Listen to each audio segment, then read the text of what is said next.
berceau de bois. Son père et sa mère étonnés n'en revenaient pas de voir cet enfant bien rose et dodu à la fois, avec un nez qu'on ne voyait pas.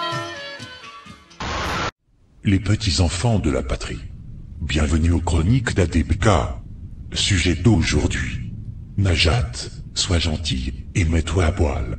Il était une fois, il était encore une fois de plus, au pays fabuleux de la laïcité crasseuse et déméritante, et de la dépravation de notre société, la princesse de Garce, Belkacem, sinistre de l'éducation nationale, toujours aussi propre sur elle comme une institutrice en manque de sexe, recommence à faire des bêtises.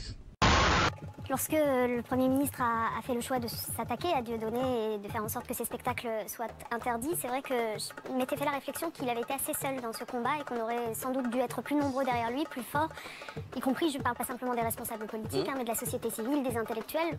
Voilà. De fait, Dieudonné a fait énormément de mal dans la jeunesse française. Oh, Marine, t'as trouvé, mais ferme-la, ferme-la. Au lendemain de Charlie, j'ai visité beaucoup d'établissements scolaires, des collèges, des lycées.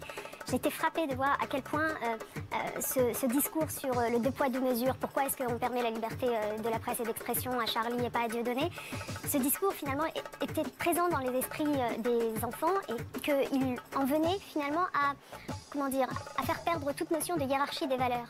Heureusement que j'ai eu un père alcoolique qui m'a inculqué des valeurs sans quoi je crois que je te défoncerais la gueule, franchement. De hiérarchie des valeurs, c'est ce discours-là qui conduit certains de nos jeunes à finir par penser que ce qui est arrivé à Charlie Hebdo, finalement, c'est pas si grave parce qu'il l'avait bien cherché. Ferme-la, parce que ça va finir en main courante après, et puis alors... Donc Dieudonné a fait énormément de mal et on l'a vu à nouveau d'ailleurs dans le supplément, dans cette émission avec François Hollande, des jeunes qui ont l'air parfaitement raisonnables, de réfléchir par eux-mêmes et qui on arrive à des interrogations qui nous perturbent. C'est bien qu'ils les expriment. Moi je trouve que c'est mieux qu'ils les expriment plutôt qu'ils les gardent pour eux et qu'ils s'enferment dans des théories du complot. Par ailleurs, afin de favoriser la neutralisation dans les meilleurs délais des trois criminels qui ont commis cet acte barbare,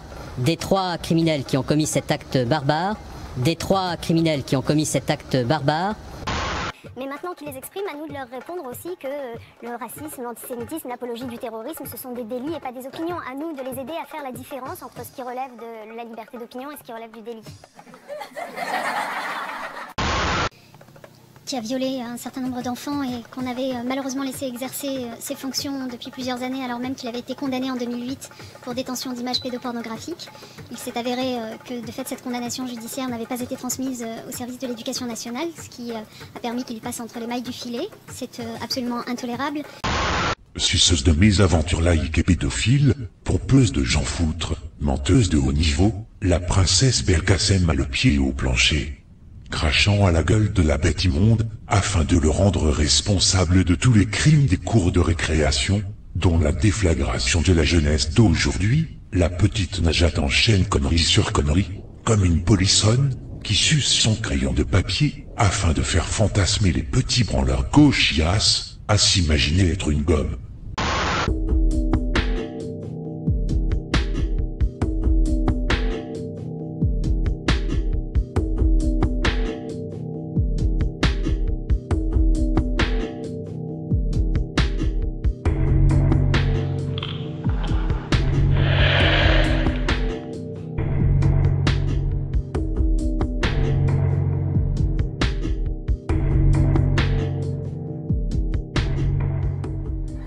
Excusez-moi, je suis parti, la chaleur. À l'instar de son plus célèbre mensonge sur la théorie du genre, qui n'existe toujours pas d'ailleurs, Ça n'existe pas. Ça n'existe pas. son accord total à ce que l'on fasse intervenir toutes les forces et puissances judiciaires, afin d'écarter la menace sortant de la bouche d'un pauvre môme de 8 ans, et le recadrer avant qu'il ne puisse devenir un authentique terroriste lorsqu'il sera grand. Voilà que la petite pute nous remet une couche, en approuvant une décision discriminatoire et digne d'apartheid, visant les musulmans. Aucun élève, aucune élève ne peut être exclu, et d'ailleurs n'a été exclu de fait en raison de la longueur ou de la couleur de sa jupe. Voilà, que les choses soient très claires. Une tenue vestimentaire jugée ostentatoire par la direction du lycée. C'est pour cette raison que Sonia a été exclue plusieurs jours de l'établissement. Parce que nous on porte le voile, alors c'est censé être ostentatoire, non désolé. Il n'y a pas que moi qui porte des longues jupes, il n'y a pas que moi qui porte des longues robes, il y a plusieurs personnes, même dans ma classe, il y a des non-musulmans qui portent des longues jupes, des longues robes. Voilà, ça dérange pas, bizarrement quand c'est une fille voilée, ça dérange. Comme elle, elles sont une dizaine dans son lycée à porter des jupes longues. La directrice a donc mis en place un nouveau règlement intérieur avec une liste de vêtements interdits. Motif invoqué, la laïcité. La laïcité, on a l'impression que ça vise spécialement les musulmans. On fait des lois que pour les musulmans, en fait, contre les musulmans surtout. Oui, c'est ça. Selon le collectif contre l'islamophobie en France, 130 cas de lycéennes ou collégiennes interdites de cours pour des tenues jugées ostentatoires ont été recensés l'an dernier.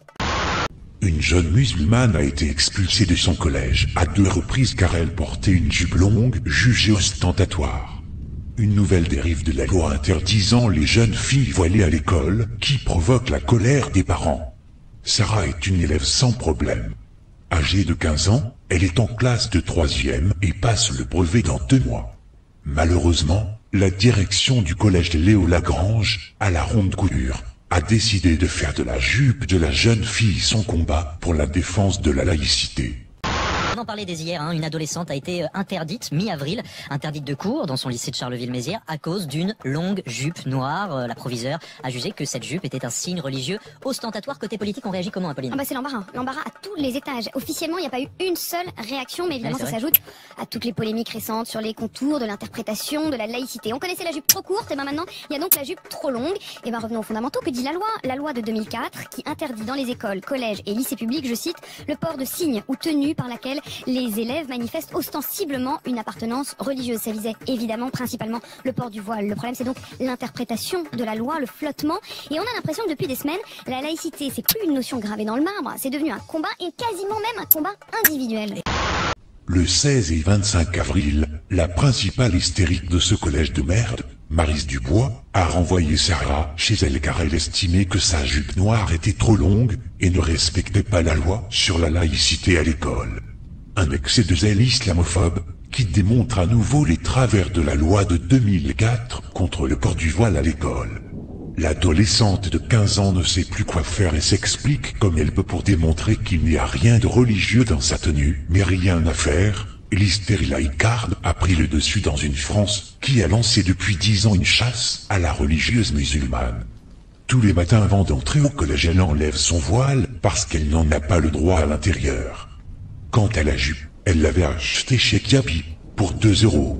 Cette jupe n'a vraiment rien de particulier. Elle est toute simple, elle n'a rien d'ostentatoire, donc il n'y a aucun signe religieux du tout. La jupe longue, c'est un accessoire de mode, c'est hyper à la mode. Beaucoup de jeunes femmes ou de femmes de manière générale portent des jupes longues. Et le souci qu'on a dans ces établissements, c'est que ce sont systématiquement les jeunes filles de confession musulmane qui sont inquiétées par l'équipe pédagogique, alors que par ailleurs, d'autres jeunes filles qui ne sont pas de confession musulmane portent le même type de jupe qu'elles achètent à H&M, à Kiabi, à Zara ou tout type d'enseigne. Et pour autant, elles ne sont pas inquiétées. Depuis la loi interdisant l'accès dans les établissements scolaires aux jeunes filles musulmanes portant un voile, les dérives islamophobes se multiplient sans que le gouvernement n'agisse pour les faire cesser. Bandeaux, jupes longues ou encore les gants, interdits à l'entrée des lycées. Les mesures d'exception visant uniquement les musulmanes sont rarement sanctionnées par le rectorat ou l'inspection académique. Et tout cela sous la pression d'une bande de dégénérés laïcs, comme cette moins que rien, qui ne fait qu'employer un verbiage à sens unique, au lieu de prouver indéniablement ce qu'elle raconte. Quand on est confronté à ces robes, à ces abayas, tout le monde sait qu'il s'agit d'un signe religieux.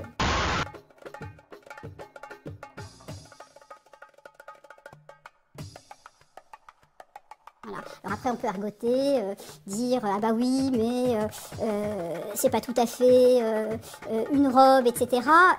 Il me semble quand même que généralement les choses sont claires. Fort heureusement, il en a qui ironisent pour étaler le 2 poids 2 mesures dans cette affaire. Si l'on étend l'interdiction à la jupe, on va avoir des problèmes.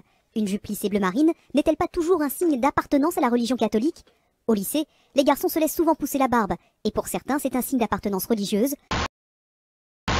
Et puis je voudrais quand même vous signaler un contraste saisissant, parce qu'il y a cette jeune fille qui est donc exclue parce qu'elle a une jupe trop longue. Et bien la même semaine, souvenez-vous, à la cérémonie des Molières, il y a un acteur, Sébastien Thierry, qui a décidé sur scène pendant cette cérémonie très officielle, diffusée en direct sur la télévision publique, d'interpeller la ministre de la Culture, Fleur Pellerin, entièrement nue, absolument nue, et nue pendant plusieurs minutes.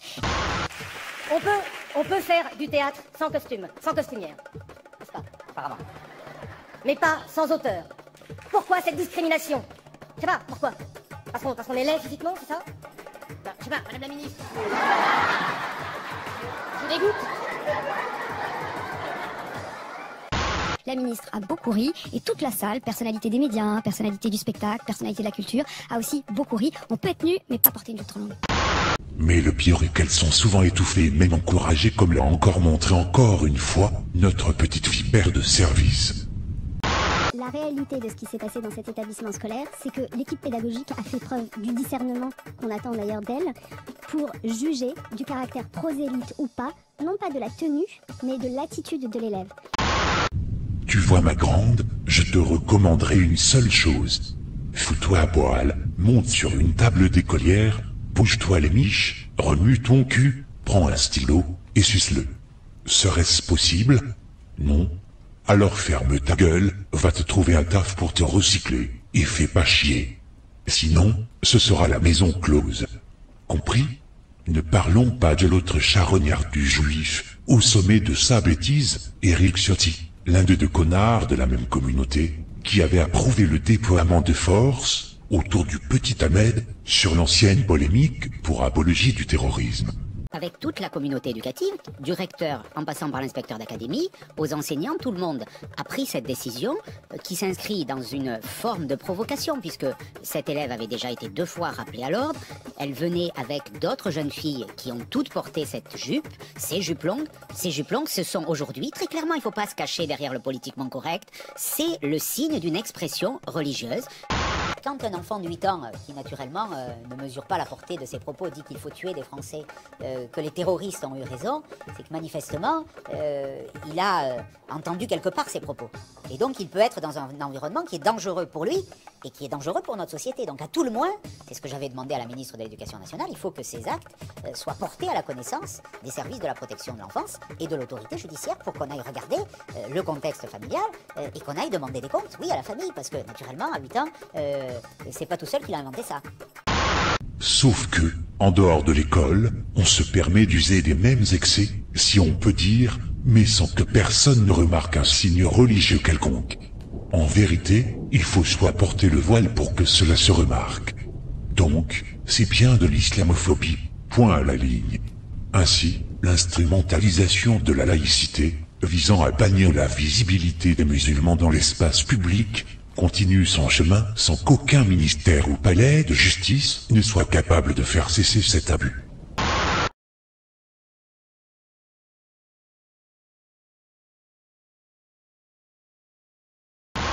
D'autres déclarations suivront. À très bientôt.